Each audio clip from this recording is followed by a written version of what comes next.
दोस्तों, मैं एडवोकेट आसिफ अली दिल्ली से आज मैं बता रहा हूँ कि भारतीय जो न्याय संहिता है, जो बीएनएस है, भारतीय कानून जो है, भारतीय कानून में किसी अपराधी को कितने तरीके से सजा दी जा सकती है, कितने तरीके से जो है ना उसको दंडित किया जा सकता है, ये जो है मैं आपको आज बता रहा हूँ। देखिए, टोटल जो है ना वो 6 प्रकार से 6 तरीके से जो है ना दंडित किया जा सकता है। जो पनिशमेंट है, जो सजा है, the punishment to which offenders are liable, यानी कि वे सजाएं जो किसी अपराधी को दी जा सकती हैं, जिनके लिए वो लायबल है, under the provisions of this Sanhita, यानी कि बीएनएस। वो बीएनएस के तहत जो है ना वो ये है, क्या क्या है। नंबर 1, देखिए दोस्तों, नंबर 1 पे आता है डेथ।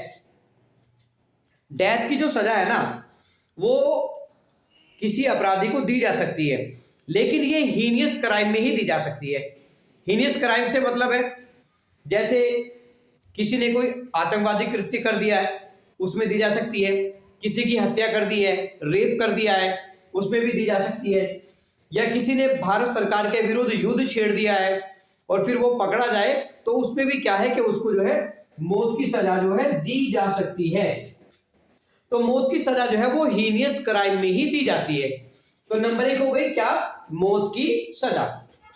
और दोस्तों दूसरे नंबर पे जो है, ये दूसरे नंबर पर है imprisonment for life. Imprisonment for life का मतलब है कि दूसरे नंबर पे ये है कि सजा के तौर पे अपराधी को पूरी उम्र के लिए आजीवन कारावास जो है उसको दिया जा सकता है। वो पूरी उम्र जब तक जिएगा तब तक जेल में रहेगा। ये दूसरे प्रकार की सजा है। अब दोस्तों तीसरी की बात करते हैं कि जो 3 नंबर पे जो है तीसरे प्रकार की सजा क्या है कि imprisonment which is of two description namely. तीसरी सजा ये है कि उसको कारावास हो सकता है, यानी कि उसको 10 साल की सजा, 4 साल की सजा, 5 साल की सजा या 15 साल की सजा, इस तरीके से उसको सजा जो है ना वो हो सकती है। अब यहां दोस्तों एक बात ये समझनी है कि देखिए जो कारावास है ना वो 2 तरीके का होता है। एक होता है सादा कारावास, एक होता है कठिन कारावास। देखिए जिसको इस तरीके से ना बीएनएस पे इस तरीके से बताया गया है, rigorous that is with hard labour. जो कारावास होगा, एक कारावास वो होगा कि जिसमें कैदी से जो है काम कराया जाएगा, मेहनत कराई जाएगी, उससे परिश्रम कराया जाएगा, जेल में जो भी काम होता होगा वो काम उससे कराया जाएगा।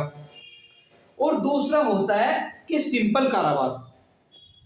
अब मैं यहां आपको एक बात ये भी बताता चलूं कि दोस्तों जब जज साहब जो है ना किसी को सजा सुनाते हैं और उसको मान लीजिए कि उसको ये सुनाया कि भाई इसको 10 साल की सजा दी जाती है, तो वो अगर जज साहब उसमें चाहे उसमें लिख सकते हैं वो कि इसको 4 साल तक तो कठिन कारावास देना है और बाकी का इसको सादा कारावास देना है, ऐसा जो है वो लिख सकते हैं।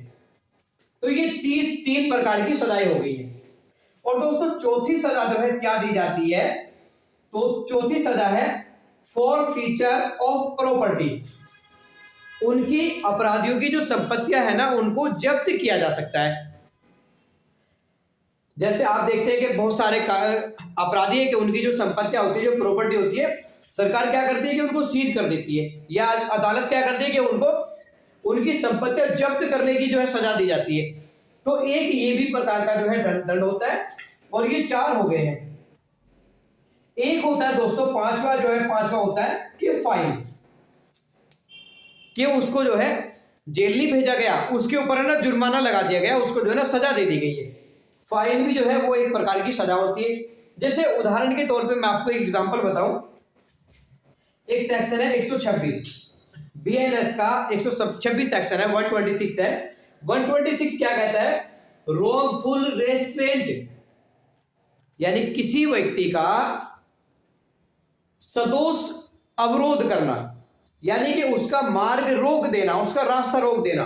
मान लीजिए कि एक आदमी जो है किसी रास्ते से निकल के जा रहा है और वहां से जाना उसका राइट है, वो आम रास्ता है, वो उसका अधिकार है, लेकिन उसको किसी ने रोक दिया कि नहीं भाई यहां से नहीं जाना।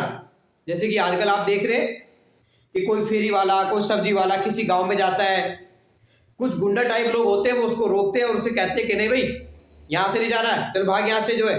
तो उन्होंने क्या किया कि उन्होंने 126 के तहत जो है क्राइम किया, उन्होंने अपराध किया। अपराध किया बिकॉज जो कॉन्स्टिट्यूशन ऑफ इंडिया है, भारत का जो संविधान है, भारत के संविधान का आर्टिकल 19 और आर्टिकल 19 का जो सब क्लोज डी है वो ये कहता है to move freely throughout territory of India, कि भारत के क्षेत्र में प्रत्येक नागरिक जो है वो आजाद है, वो जा सकता है, वहां आ सकता है, वो घूम फिर सकता है, वो जा सकता है। तो दोस्तों बात क्या है, अब किसी ने रोक दिया कि भाई इस रास्ते से नहीं जाना, यहां से मैं तुझे नहीं जाने दूंगा, तो उसने क्या किया कि उसने रॉन्गफुल रेस्ट्रेंट किया, उसने बीएनएस के सेक्शन 126 का वायलेशन किया। तो उसको क्या हो सकता है कि उसे 1 महीने की सजा हो सकती है, 1 महीने की कैद हो सकती है उसे जो है, या उसको 5,000 रुपए का जुर्माना उस पर हो सकता है, या फिर उस पर दोनों भी हो सकते हैं, 5,000 रुपए का जुर्माना भी और कैद भी। तो दोस्तों ये क्या है कि ये 5,000 रुपए का जुर्माना भी जो है ये भी क्या है, सजा है। तो किसी पे सजा भी के तौर पे उस पर फाइन भी जो है लगाया जा सकता है। अब एक आता है दोस्तों, 6 नंबर पे आता है कम्युनिटी सर्विस।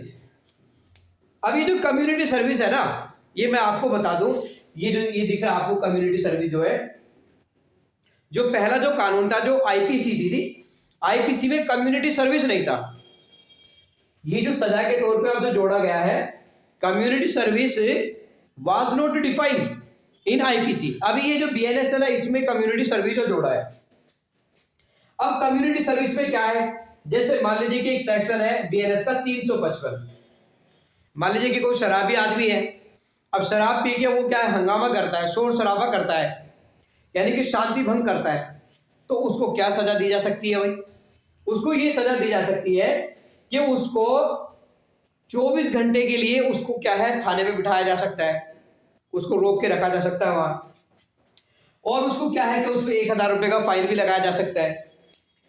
और अगर मान लीजिए वो बार बार ऐसा काम कर रहा है, बार बार लोगों को परेशान कर रहा है, तो पुलिस क्या है, उसको ले जाके मजिस्ट्रेट साहब के सामने पेश कर सकती है कि साहब ये इस तरीके से करता है, तो उसको सजा के तौर पे ये सेवा का काम जो कम्युनिटी सर्विस है, उसे सजा के तौर पे ये भी कहा जा सकता है कि भाई तुम फला अनाथालय में चले जाओ और वहां जाके है ना लोगों को खाना खिलाओ, या तुम्हारी ये सजा है कि जाओ जाके ना सड़क साफ करो, सड़क की जो है ना सारी के झाड़ू लगाओ तुम जो है, या फला सरकारी अस्पताल है वहां घास हो रही है उसको तुम साफ कर दो जाके जो। तो जो भी कम्युनिटी सर्विस का काम है वो जो है उसको दिया जा सकता है। जैसे एक सेक्शन आता है 303, और 303 का जो सब क्लोज 2 है, ये 303 जो है ना, ये जैसे किसी ने कोई छोटी मोटी चोरी कर ली है और चोरी उसने पहली बार करी है, ये ध्यान रखना 303 का सब क्लोज 2, चोरी जो करी उसने वो छोटी मोटी करी, पहली बार करी है, और वो 5,000 रुपए से कम की चोरी है या 5,000 रुपए तक की है, उतनी तक की वो चोरी है, और जो वस्तु उसने चुराई थी वो उसने वापस भी कर दी है जिसकी चोरी करी थी। तो ऐसे व्यक्ति को क्या है, ऐसे व्यक्ति के ऊपर जो है 5,000 रुपए का फाइन लगाया जा सकता है, या फिर उससे भी कोई सामुदायिक सेवा जो कम्युनिटी सर्विस है वो उससे जो है कराई जा सकती है। तो दोस्तों इस तरीके से जो है ये 6 तरीके से जो है दंडित किया जाता है, जो भारतीय कानून के हिसाब से यदि कोई भी आदमी कानून तोड़ता है तो उसे 6 प्रकार से दंडित किया जा सकता है, और ये अलग अलग उसके प्रकार जो है मैंने आपको बताए हैं। दोस्तों चैनल को हमारे जो है आप सब्सक्राइब कर लें, काफी दिन के बाद वीडियो आ रही है लेकिन अब कंटिन्यू जो है आएगी। शुक्रिया।